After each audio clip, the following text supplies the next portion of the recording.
Butts.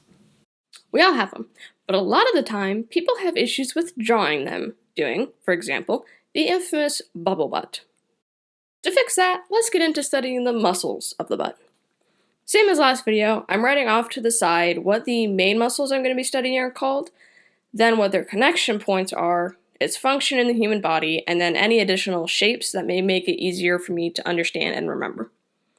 There are 3 muscles of the butt: the Gluteus Maximus, Gluteus Minimus, and the Tensor Fasciae Latea. There's also something called the iliotibial band, or ITB, which I'll get into greater detail later. The artists I was studying were once again Michael Hampton and Proko. I'll list the helpful videos in the description. Now let's get into it. The first biggest mistake that people make is to make the butt way too round. It has no weight as it defies gravity. While they can be rounder and smoother, they more than likely aren't plump like this unless the person is wearing something to achieve that look. But first, to understand the muscles of the butt, we need to understand the bones they connect to, the pelvis. The pelvis can be simplified to a bucket or a box. It's nice to remember it as a bucket, as Proko will have you do, since it holds all your internal organs.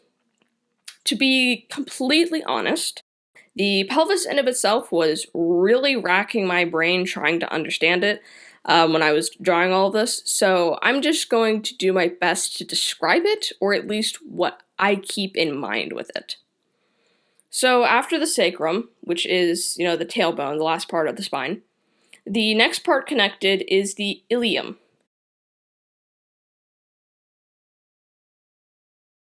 The top edge of this is the iliac crest, this whole side here. The frontmost center of the iliac crest is the acis. This is an important landmark because it's superficial on the body sometimes, and it marks the front of the box simplification. And this simplified box is what I'm going to use for the rest of the video because I can't draw the pelvis right now. In terms of the femur, I think it's well known that it's a ball and socket joint, but it doesn't connect like the shoulder does, being right up next to it. The ball joint slots into the pelvis, but then it stretches out in this cylindrical shape past the edge of the pelvis. How far past the edge determines how wide your hips are. At the end of the cylinder, you will see the greater trochanter.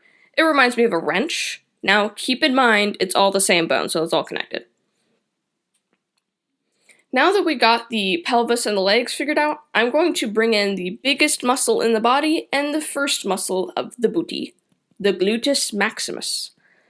The Gluteus Maximus is centered on the back of the pelvis. It connects along the side of the iliac crest, under the lip of it, down towards the side of the sacrum, and then finally inserts into the upper quarter of the back of the femur.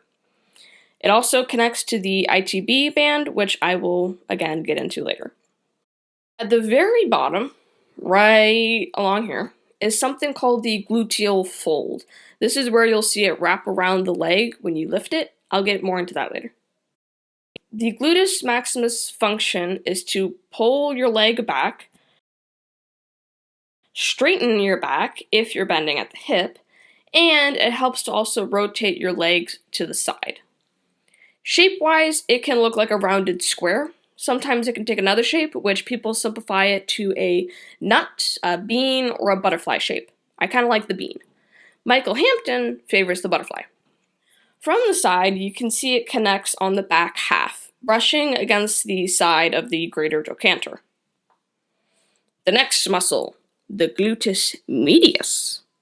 The Gluteus Medius is a muscle that runs along the side of the iliac crest and the side of the box shape, then inserting along the top of the greater trochanter. Its purpose is to lift the leg away from the body from the side when it contracts.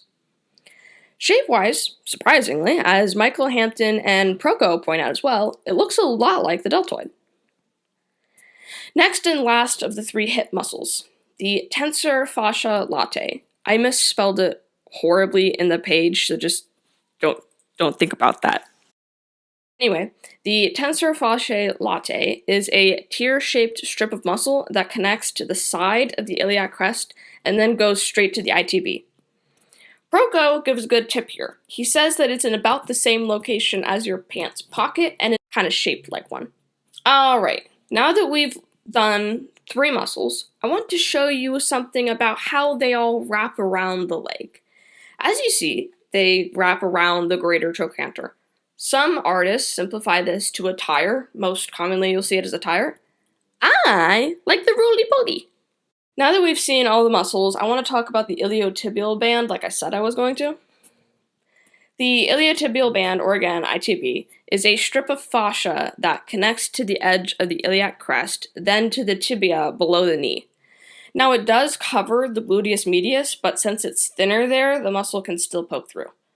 Also, since artists just want to actually show you the muscle, you'll see them stop the ITB at around the trochanter, so around here. Michael Hampton looks at the connection points with the ITB to the muscles as a wrench shape, which you can remember since the greater trochanter kind of looks like a wrench. Now that the muscles are all dealt with, we're going to look at the overall volume and squash and stretch you need to keep in mind when drawing it. It is flesh, after all. So instead of this, I think of this. Think of it like a rounded square, so there's a slight edge turn at the bottom. Then, instead of having it unmoving when you sit like a rock, remember the squash and stretch. It will flatten to a straight line. Most people will try to force a curve because they think, well, the butt is curved, right?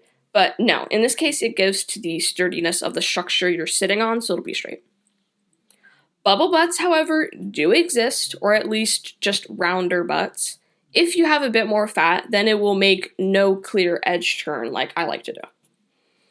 But it still acts under the laws of gravity. Squash and stretch. Weight. The more it sticks out, the more it won't look like a C and more like a vague S. Also, it's a good idea to keep the sacrum in mind. Since the gluteus medius connects along the side of it, you'll see a triangular dimple on the back as the butt curves to the legs. Remember the gluteal fold I talked about? Well, here's where it comes in handy.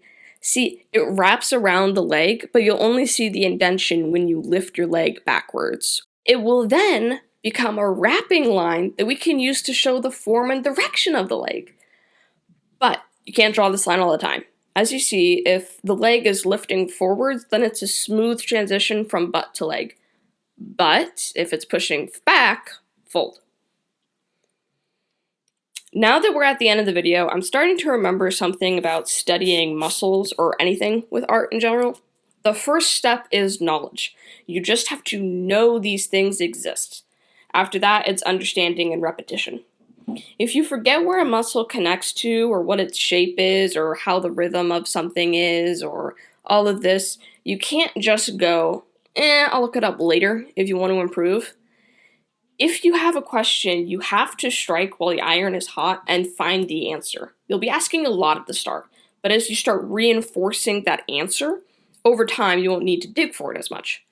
Compared to if you just guess where a muscle goes or what it looks like or how to draw this or how to draw that, instead of reinforcing the proper answer, you reinforce your guess, which can lead to inaccuracy.